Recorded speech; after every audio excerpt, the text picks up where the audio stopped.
absolutely. I'm glad that chaps are here because they were sort of on the periphery of this conversation that we've got to get basically put to bed.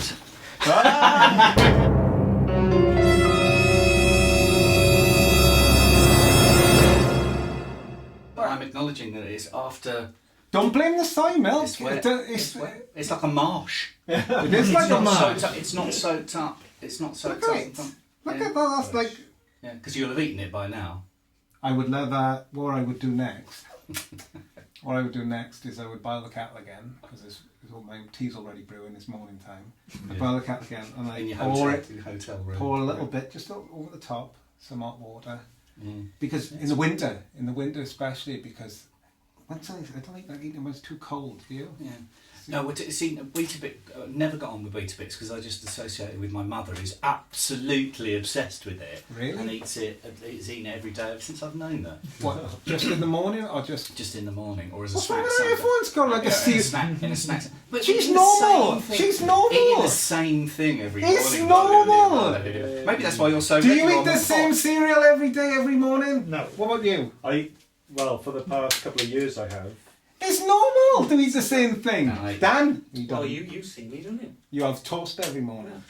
Toast every morning. It's normal. It's normal. Boring. I'm not saying it's not boring. Boring. I never take that as an insult. It's boring, mind. I take it as a proper description.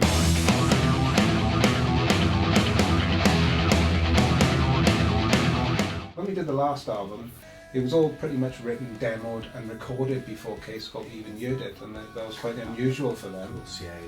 But this time, Johnny especially proved really helpful for me. He came down here and spent a day with me once. Once I wrote all the demos, he came down and he was passing on insights that I hadn't really thought about before. And usually I never thought that I would take anyone else's. I always listen to what people say, but I always imagined when I was younger that if someone from a record company said, hey, I think you should try this, or I think you should try that, I always imagined saying, fuck you. You know, and it actually, but that's not because my attitude has changed, because actually I got a lot of respect for what he says, and because he's sort of a musician himself. Yeah. What he said, it wasn't vague.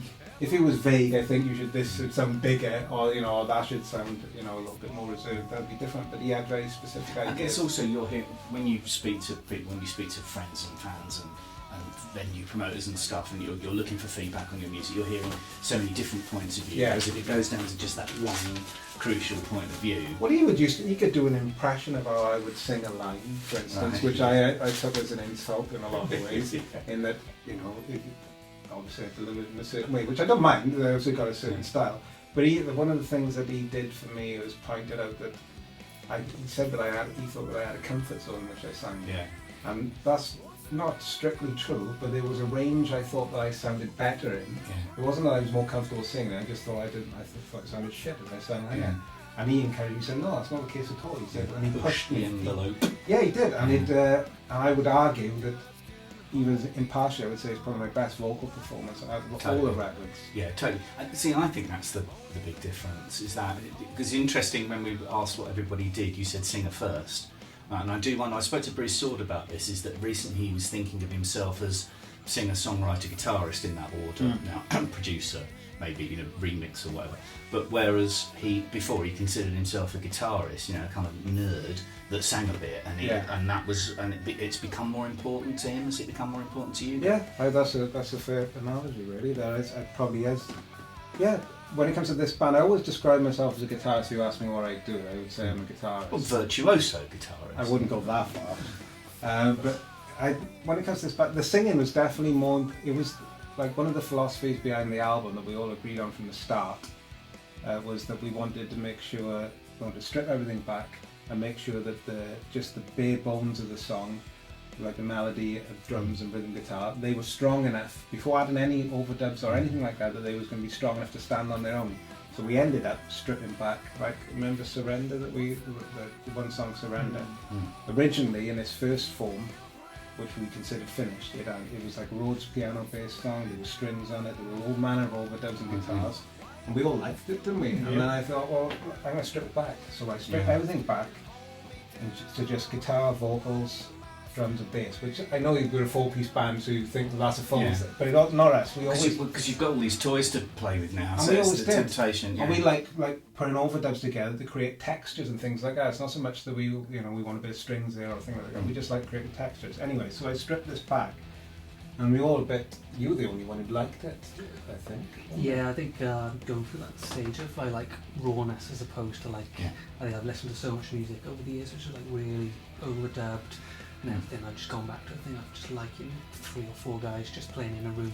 Like I've gone back to liking all that early Led Zeppelin stuff, and you can really hear the difference of just you can tell that all these people are just playing and making mistakes as well, and they're making it to the record because like that's how it is. Well, it's also the crucial thing of any song, I guess, is the top line and the kick and the snare. I mean, and once you start adding other things, even if it's 5 Not to us, sorry. See, that wasn't. It's all in the same. It's kind of all in the same sonic spectrum, isn't it? With us, that wouldn't be. You wouldn't. I'd never send a demo to these to all of these with just a top line and guitar. It would be have all the overdubs and things on it, okay. because I always thought that was integral to the song or to what we were doing.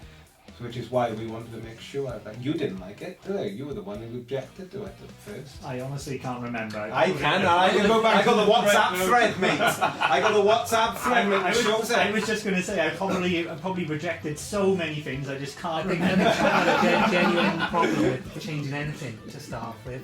Every single idea that was changed. Oh, I don't like that. You don't like You don't- So, I can't deal with Tom, it. are you the House of Lords in this band?